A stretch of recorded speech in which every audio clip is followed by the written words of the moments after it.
मैं Amrendra Tiwari all time public India पे आप सभी का स्वागत करता हूं। दोस्तों, दो संक्रमण के मामले आए हैं। एक मामला जो है वो गढ़वा में जो मरीज की पहचान हुई है वो महाराष्ट्र से लौटा था, और दूसरा जो मामला है रांची के इटकी से आया है। रांची के इटकी की महिला जो कि वहां के खेलगांव स्थित क्वारंटाइन सेंटर में थी, महाराष्ट्र से लौटी थी, और ये दोनों मरीजों की पुष्टि जो है कोविड-19 पॉजिटिव के रूप में हुई है। हालांकि पिछले दिनों से देख रहे थे कि कभी 12, कभी 10, कभी 22, कभी 21 इस तरह से मरीज मिल रहे थे। तो फिलहाल एक छोटी सी राहत जो है वो मिली है। हालांकि चेन को रोकना जरूरी है और प्रशासन इस दिशा में लगातार जो है काम कर रहा है। आने वाले दिनों में जो भी इससे रिलेटेड अपडेट आएगा, इसके साथ ही 2 मरीज मिलने के साथ ही झारखंड में कुल मरीजों की संख्या जो है वो पहुंच चुकी है 217।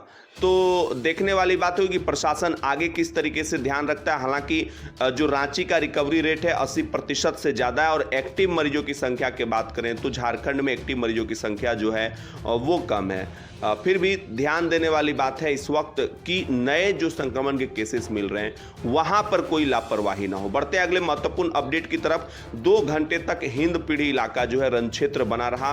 वहां के पूर्व पार्षद मोहम्मद असलम और उनके भाई के साथ, मुन्ना के साथ कोई विवाद था। इस विवाद को लेकर जो है रात 8:30 बजे जब वहां पर एसएसपी और डीसी ने जो है एक तरीके से मोर्चा संभाला, तो फिर पूरे मामले को शांत किया गया। बाद में मोहम्मद असलम साहब ने फेसबुक लाइव पर आकर जो है लोगों से शांति की अपील की।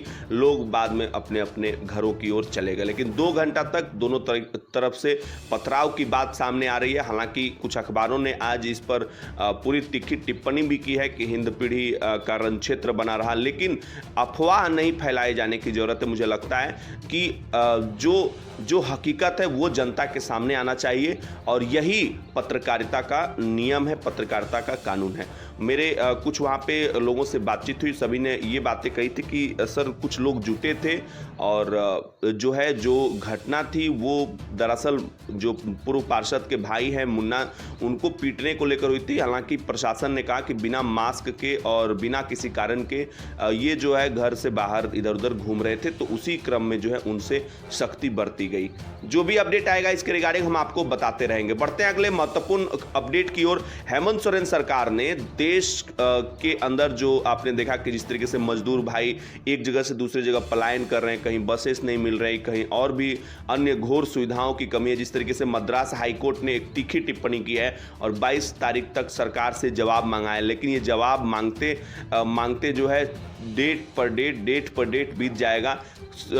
मजदूरों का भला कितना होगा ये देखने वाली बात होगी। तो उन्होंने तीखी टिप्पणी की है कि राज्यों ने अपनी भूमिका का सही तरीके से निर्वहन जो है वो नहीं किया, जिसके कारण कि आज मजदूरों की ये स्थिति है। ये टिप्पणी जो है मद्रास हाईकोर्ट ने की है।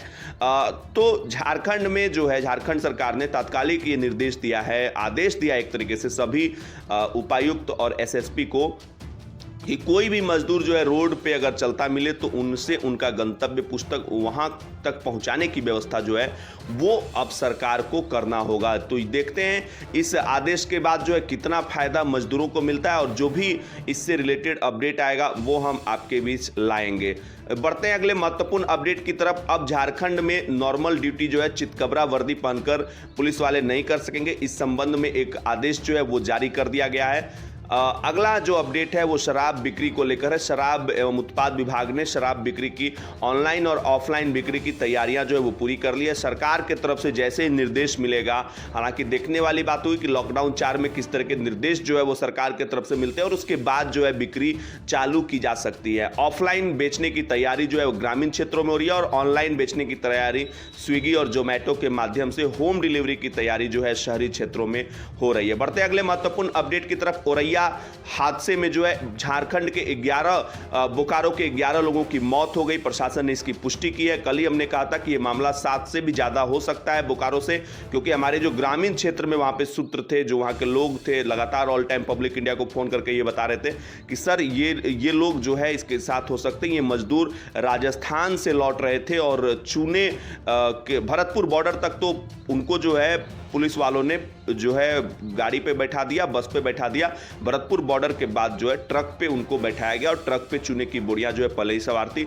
हालांकि इस घटना के बाद जो हेमंत सोरेन साहब ने ये तात्कालिक ताजा निर्देश दिया है कि झारखंड के अंदर किसी भी मजदूर को पैदल चलते अगर दिखे तो उनको प्रशासन की जिम्मेदारी है कि किस तरीके से वो आगे पहुंचाए। इस बारे में जो भी अपडेट आएगा वो आपको हम बताते रहेंगे। 1 रुपये रजिस्ट्री वाली बात जो खत्म करने वाली बात थी उस पर सरकार ने अपना पक्ष रखा। सरकार ने कहा कि राजस्व बढ़ाने के लिए ऐसा जरूरी था, तो भाजपा के नेताओं ने हमला बोला जेएमएम सरकार, जेएमएम गठबंधन सरकार पर, झामुमो पर, एक तरीके से सरकार पर हमला बोला। हेमंत सोरेन साहब से अपील की कि इसको नहीं खत्म किया जाए। हालांकि अब इस स्थिति में ये निर्देश, ये आदेश जो है वापस लेना संभव नहीं है। बढ़ते हैं अगले महत्वपूर्ण अपडेट की तरफ।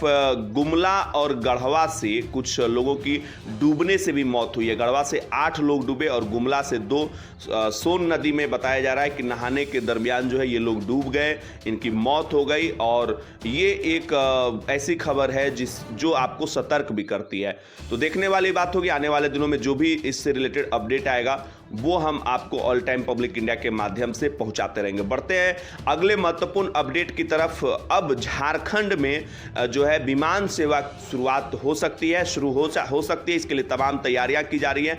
हालांकि डीजीसीए और एयरपोर्ट अथॉरिटी बाकी जगहों पर सभी ने जो है सरकार को पत्र लिखकर ये बातें कह दी है कि हमारे सभी फ्लाइट्स जो हैं रेडी टू एयर हैं, वो फ्लाई करने के लिए तैयार है। जैसे ही सरकार की तरफ से निर्देश मिलता है तैसे ही फ्लाइट्स जो है वो शुरू की जा सकेगी। बढ़ते हैं अगले महत्वपूर्ण अपडेट की तरफ। झारखंड में जो है जो राज्य का रिकवरी रेट है कुछ बेहतर हुआ है, लेकिन इसके साथ ही जो होम क्वारंटाइन को लेकर सवाल उठ रहे हैं, इसको लेकर सरकार ने साफ निर्देश दिया है कि जो मजदूर भाई बाहर से जो लोग, प्रवासी लोग रेड जोन से आ रहे हैं, उनको किसी भी हाल में जो है होम क्वारंटाइन में नहीं भेजा जाए। रेड जोन से आने वाले लोगों को क्वारंटाइन सेंटर जो गवर्नमेंट के होते हैं वहां पर रखा जाए, लेकिन आते जो है आपने देखा कि हर एक क्वारंटाइन सेंटर से कुछ ना कुछ कुव्यवस्थाओं के बारे में, अव्यवस्था के बारे में लोग कह रहे हैं, वहाँ से भागना चाहते हैं। इस पर सरकार को सोचना होगा कि किस तरीके से वहाँ पर ज़्यादा से ज़्यादा सुविधा दे ताकि लोगों का विश्वास जो है वो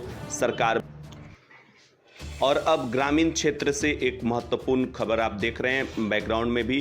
बुनकर समुदाय को राहत पैकेज जो है 200 से ज़्यादा बुनकर समुदाय को बांटा गया है। सांसद निशिकांत दुबे की पहल से ये काम जो है भाजपा के कार्यकर्ताओं ने किया। इस अवसर पे आप देख सकते हैं भाजपा के जो है सांसद निशिकांत दुबे के सलाहकार मुरारी चौबे जी, भाजपा युवा नेता प्रणव सिंह जी, ओबीसी मोर्चा के अध्यक्ष दीपक शाह जी, ओबीसी कार्यकारिणी सदस्य पप्पू ठाकुर जी, मंडल अध्यक्ष महेश मंडल जी, निरंजन यादव जी और बुनकर समुदाय के प्रतिनिधि विष्णुराम जी मौजूद थे। इसी तरीके से आप अलग अलग क्षेत्रों में देख सकते हैं इस वक्त राहत जो है वो काफ़ी ज़रूरी है और सांसद निशिकांत दुबे के पहल से बुनकर समुदाय को भगैया में राहत पैकेज का उपलब्ध कराया जाना अपने आप में एक बड़ी बात है। बहुत बहुत शुक्रिया आप सभी का। अगर वीडियो आपको अच्छी लगी तो फटाफट लाइक कर दीजिए। चैनल पर नए हैं तो चैनल